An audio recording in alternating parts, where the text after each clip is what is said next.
Hey there everybody, Eric from Outer Limitless Lights coming at you today with a brand new flashlight brand to the channel. This here, Klarus, which I am very surprised that at this point I have never covered a Klarus product. This here is the EP11, or also known the XT11R, depending on where you buy it. But this is what I would consider to be kind of a mid-tier flashlight. It's going to be a general EDC flashlight, good and pocketable, reasonable runtime, reasonable beam distance, and an overall quality performer for the general average user. And not only does this work for the general EDC purpose, but more specifically, I would say something like security, potentially law enforcement, kind of some of that more tactical application, and this truly does fall in the Klarus tactical lineup. So generally speaking, a tactically inspired flashlight, and you'll see that when we get into the programming. Now in today's video, we are going to go through this in detail. Again, keep in mind the fact that there are a number of different places where you can get this. So if you like what you see here today, do me a favor, look in the description box below where I'll have all of the relevant links for where you can find not only the EP11, but any other great Klarus products you may be interested in. And so before we get too far, I would like to say thank you very much to the people at Klarus who did provide this for review. Now, the very first thing, as we get into this, you will see that this has 1300 lumens maximum output. It's not a major blaster. This is going to be kind of that mid-tier, a little more entry level for maybe somebody who's just getting into flashlights, looking for a quality EDC flashlight and something that has fairly simple programming. But there's only one way to really figure that out, and that's to get into it. And so, as I mentioned, this is a brand who, in almost 10 years of running my channel, I have never yet covered their products, and I'm very surprised. I mean, at the end of the day, obviously a brand that has a ton of different models, a lot of great feedback. People really like their lights, and for me, I haven't quite yet gotten into their flashlights, and for no real reason other than that's just the way it went. So right away you'll see coming with your USB Type-C charging cable, lanyard, and spare O-ring for the O-ring collection, user's manual, and warranty information. Now this particular flashlight definitely falling right in the tactical line of flashlights. You'll see this leverages the 18650 battery for the powerhouse. You end up with a multi-button tail cap here, so you can see not only do you have the power button, but you end up with an accessory button as well. Nice quality spring clip, excellent construction, some nice subtle knurling here, strike bezel on the front, and then on the inside an orange peel reflector. So as you take a look at the reflector in a little more detail, you'll see heavy orange peel. So this is going to be a flashlight that absolutely floods out the light, fans it out, spreads it out, and minimizes the hot spot. Now, I'm not going to say this won't have a hot spot. It certainly will, but all of that orange peel in combination with the LED helps to span out that light, flood it, and really diffuse it over a wider area. So this should have a nice wide flood pattern. We'll definitely see that in testing. USB Type-C charging port right on the back, having that nice weatherized gasket. Now each company definitely approaches it a little bit different. You can see here a nice heavy cover, doing a nice job to cover that USB Type-C charging port and really fitting down inside deep.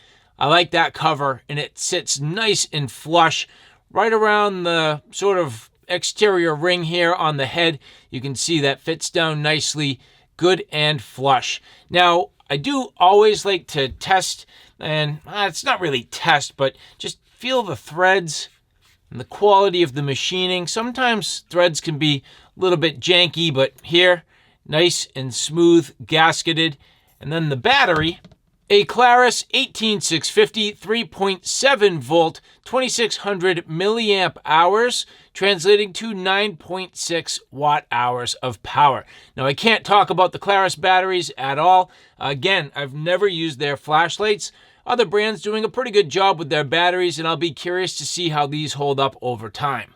Sometimes brands will have a dual-threaded tube, which will allow you to flip-flop the head and, the tail cap, depending on which way you want to run that clip. But you'll see here that this is completely manufactured and machined all the way through, so that head cannot be removed. And at this particular point, you'll notice this is a bezel-down carry.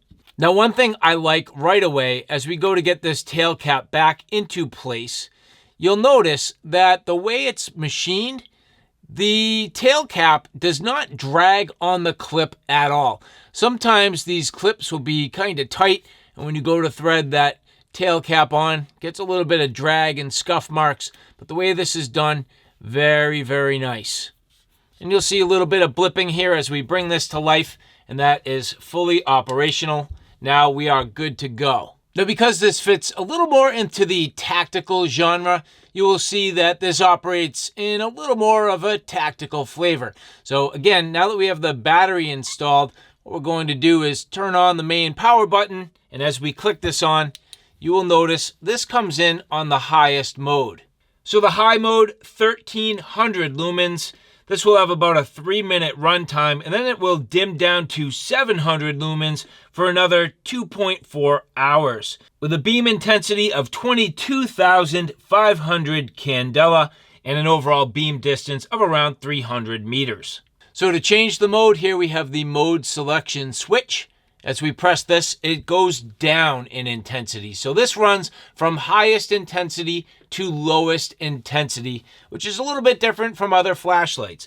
So here you'll see on the medium mode, 250 lumens, 7.6 hours of runtime, 4,225 candela for around 130 meters of throw. Then with another press of the switch, the mode switch there, this now the low mode. Low mode, 10 lumens, 144 hours of runtime, 150 candela, and around 25 meters of throw. Now at this point, if you want to get into that strobe mode, you can lean on that mode switch, and that will go into the strobe. So the strobe here, 1300 lumens, 4.8 hours of runtime, and as I get off the button, you'll see at this point it's locked in. It is an oscillating pattern, so that there you can see is oscillating. And then as I click that, it comes back into the high mode. Again, leaning on the button for 2 seconds. If I don't keep it down long enough, it will come off. So that's kind of like a temporary or momentary press there. Or if I deep press and hold 1/1000, 2/1000. At this point, it is locked on, and that will stay on until you either turn the light off with the power button or you press that mode switch, which then it comes back in the high mode. Now, this does not have a memory mode. So let's say here, press the mode switch down to low. At this point, I am in that low mode at 10 lumens, taking your power button, switching the flashlight off. When I bring this back on, this now comes back in that high mode, 1300 lumens. So that is pretty much going to be a high mode first, medium second, low mode third operation. Now with the flashlight in the off position, I can get on that mode button, and that will get you going on that strobe. And again, if you keep it locked in, it will stay on. Pressing it, it will come off. Again, here I have that momentary press, which will blip it, or again, 1/1000, 2/1000, and that will stay locked on. Here you can see no matter what I do, that clicks back into that high mode, and then I can step down through those modes.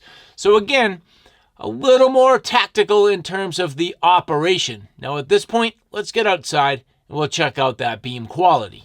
So now getting outside with the EP11, as soon as I lean on that momentary press of that tail switch, you'll see coming on in the highest mode. Now I can press it, click it all the way in. Now it's locked in. Getting on the mode button, here it dims it down. That's the medium. Another press, low. So we're going to start here in the low. Now as I work my way from the left to the right, you can see good amount of light, general navigation, that's going to be just fine. Good amount of light to my eyes. It's a little bit dim to the camera itself, but you can see illuminating my deck. No worries. Off to the right hand side, the far corner, it's about 60 feet away. Good amount of light overall. But if you needed a little bit more, well, now I'm again reverse order here. So this is going to be that high mode again, another press medium. So the medium here, really lighting things up nicely. Good amount of light overall.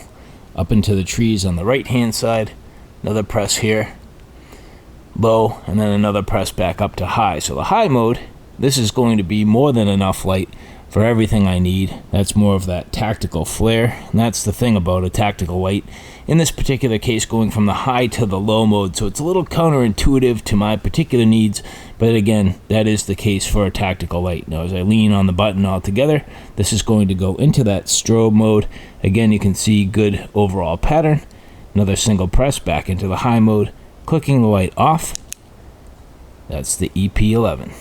Now again, here as I take a look, you can see in that high mode, good amount of light, basically flooding everything out in front of the camera. There is a centralized hotspot and some flood off to the side. Now you're going to start to see that as I dim the light down. Here you can see clearly that centralized hotspot and then the flood going off to the side. This again being the medium mode.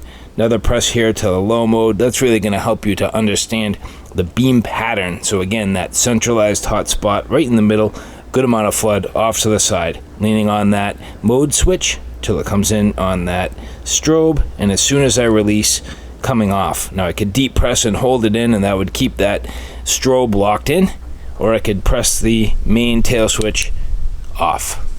And so, all right guys, there you have it, a look at the Klarus EP11. Now I would say this comes in the sort of space of different strokes for different folks. I personally don't really like the high first programming. That's just my personal preference. But then again, I typically am looking for a light for general EDC purposes. So I'd rather the ability to come on in a lower mode. Now with that, 1300 lumens, it's not going to be a crazy bright, kill your eyes type of flashlight, and especially if you're appropriate with how you present the light and not bouncing it off of walls, not bouncing it off of objects.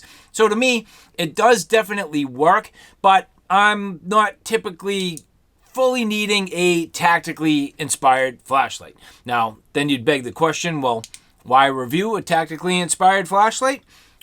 You gotta get these things in your hands to figure it out. I don't have a lot of flashlights that are truly meant for the security, law enforcement, or tactical application. Most of the lights that a lot of us look at are truly EDC lights. So maybe you are in a situation where you want that high first. Maybe you are in a situation where you want to just lean on the button and get that strobe.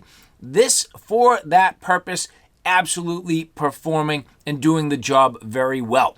Now, something that would be the best of both worlds, and in my opinion, bring this to exactly where it needs to be, just a little bit of programming to allow you to reverse the modes from low to high, but still get on that side switch for that strobe. In my opinion, that would be perfect. Now, there are other Klarus models that operate in a different sort of scenario. This here, again, being more of that budget to mid-tier light, so you're not going to get all of the bells and whistles that you get from some of those quote-unquote pro models that allow you some switching of the programming by long pressing and kind of diving between the different modes. So all in all, definitely a nice flashlight, great construction, nice beam quality, just the programming a little bit off from what I personally typically like. But again, there's no denying this is a nice flashlight. If you guys like what you see here, look in the description box below for where you can find your own Klarus products. Also, of course, this EP11. Thank you to the people at Klarus who did provide this for review. And for the rest of you, if you like this content, do me a favor. Take a look at my Outer Limitless family of channels. My primary Outer Limitless channel, which covers hiking, camping, and backpacking gear. Outer Limitless 2, which is more on the tactical and firearm side of things. And then Outer Limitless Blades, which covers all the sharp and pointy things. So thank you guys for following along. Take care now. I'll see you soon.